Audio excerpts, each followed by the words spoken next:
ರೈತರು ಮಟ್ಯಾಳ ಕ್ರಾಸ್ ನಲ್ಲಿ ಕಾರ್ಯಪಾಲನು ನೀರಾವರಿ ಇರಬಹುದು, ರೈತರ ಸಮಸ್ಯೆಗಳಿರಬಹುದು, ಜೀವನದುದ್ದಕ್ಕೂ ಹೋರಾಟ ಮಾಡ್ಕೊಂಡು ಬಂದಿರತಕ್ಕಂಥವನು. ಇವತ್ತು ಆ ಭಾಗದ ರೈತರು ಇವತ್ತು ನಮ್ಮ ಜೊತೆ ಮಾಜಿ ಸಚಿವರು, ಬಿಜೆಪಿಯ ಹಿರಿಯ ನಾಯಕರು ಹಾಗೂ ರೈತ ಹೋರಾಟಗಾರರು ಮಾನ್ಯ ಶ್ರೀ ಎಸ್ ಕೆ ಬೆಳಗು ಸಾಹೇಬರು ಇದ್ದಾರೆ. ಸರ್, ಮೊದಲಾಗಿ ತಮಗೆ ನಮಸ್ಕಾರಗಳು. ನಮಸ್ಕಾರ. ನೋಡಿ, ಸಾಕಷ್ಟು ತಾವು ಮೊನ್ನೆ ರೈತರ ಪರವಾಗಿ ಗುತ್ತಿ ಬಸವಣ್ಣ ಏತ ನೀರಾವರಿ ಹಾಗೂ ಮುಳವಾಡಿ ಏತ ನೀರಾವರಿ ಬಗ್ಗೆ ಬಹಳಷ್ಟು ದೊಡ್ಡ ಮಟ್ಟದಲ್ಲಿ ರೈತರ ಪರವಾಗಿ ಹೋರಾಟ ಮಾಡಿ ರೈತರಿಗೆ ಏನಪ್ಪಾ ಅಂದ್ರೆ ನೀರು ಬಿಡಿಸುವಂತ ಕೆಲಸ ಸಾಹೇಬರು ಮಾಡಿದ್ದಾರೆ.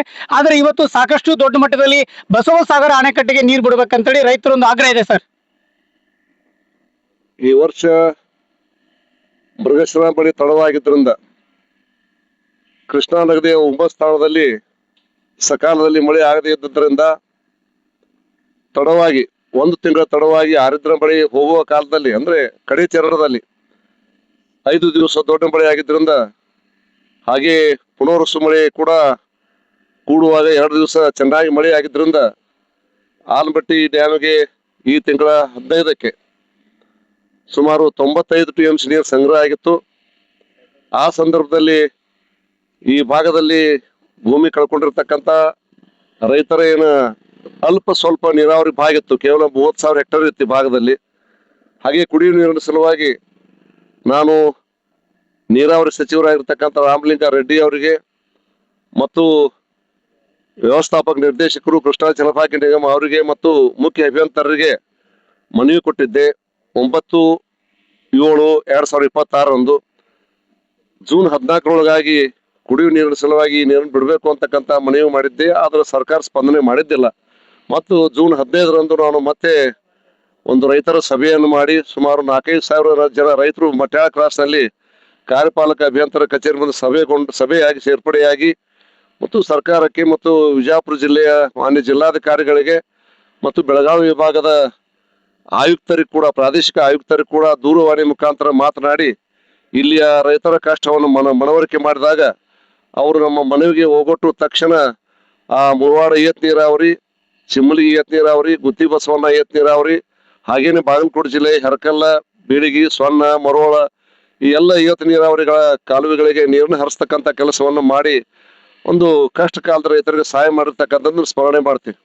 ಹಾಗೇನೆ ಇವತ್ತು ತಾವು ಕೇಳಿದ ಹಾಗೆ ಇವತ್ತು ಗುಲ್ಬರ್ಗ ಮತ್ತು ರಾಯಚೂರು ಜಿಲ್ಲೆಗೆ ಹೋಗ್ತಕ್ಕಂಥ ಬಸವಸಾಗರದಿಂದ ಹೋಗ್ತಕ್ಕಂಥ ಏನು ಕೆನಾಲ್ಗಳದಾವ ಅಲ್ಲಿ ಕೂಡ ನೀರು ಬಿಡಬೇಕು ಅಂತಕ್ಕಂಥದ್ದು ಅಲ್ಲಿಯ ರೈತರ ಬೇಡಿಕೆ ಸಮಂಜಸವಾಗಿರ್ತಕ್ಕಂಥದ್ದು.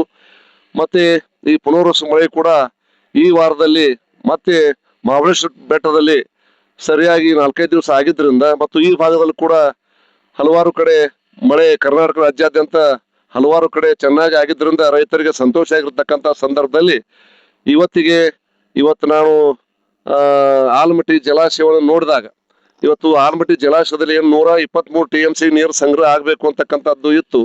ಅದರ ಸಮೀಪ ಇವತ್ತು ಬಂದಿದೆ. 123 TMC ಇವತ್ತು ಸಂಗ್ರಹ ಆಗಿದೆ.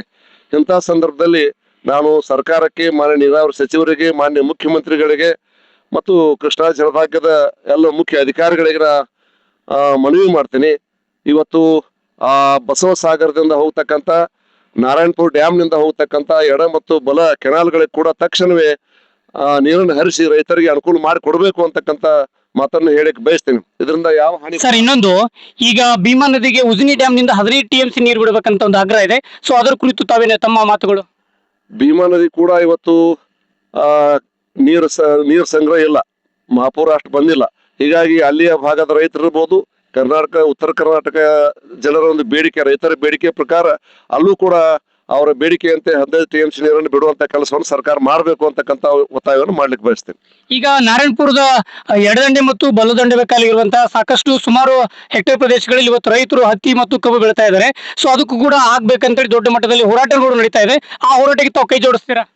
ಖಂಡಿತವಾಗ್ಲೂ ಕೂಡ ರಾಜ್ಯದ ಯಾವುದೇ ಭಾಗದಲ್ಲಿ ರೈತರು ತಮ್ಮ ಬದುಕಿನ ಸಲುವಾಗಿ, ತಮ್ಮ ಭೂಮಿ ಸಲುವಾಗಿ, ಬೆಳೆ ಸಲುವಾಗಿ ಹೋರಾಟ ಮಾಡ್ತಾರ. ನಿರಂತರವಾಗಿ ನನ್ನ ಜೀವನದುದ್ದಕ್ಕೂ ನಾನು ನೀರಾವರಿ ಇರಬಹುದು, ರೈತರ ಸಮಸ್ಯೆಗಳಿರಬಹುದು, ಜೀವನದುದ್ದಕ್ಕೂ ಹೋರಾಟ ಮಾಡ್ಕೊಂಡು ಬಂದಿರತಕ್ಕಂಥವನು.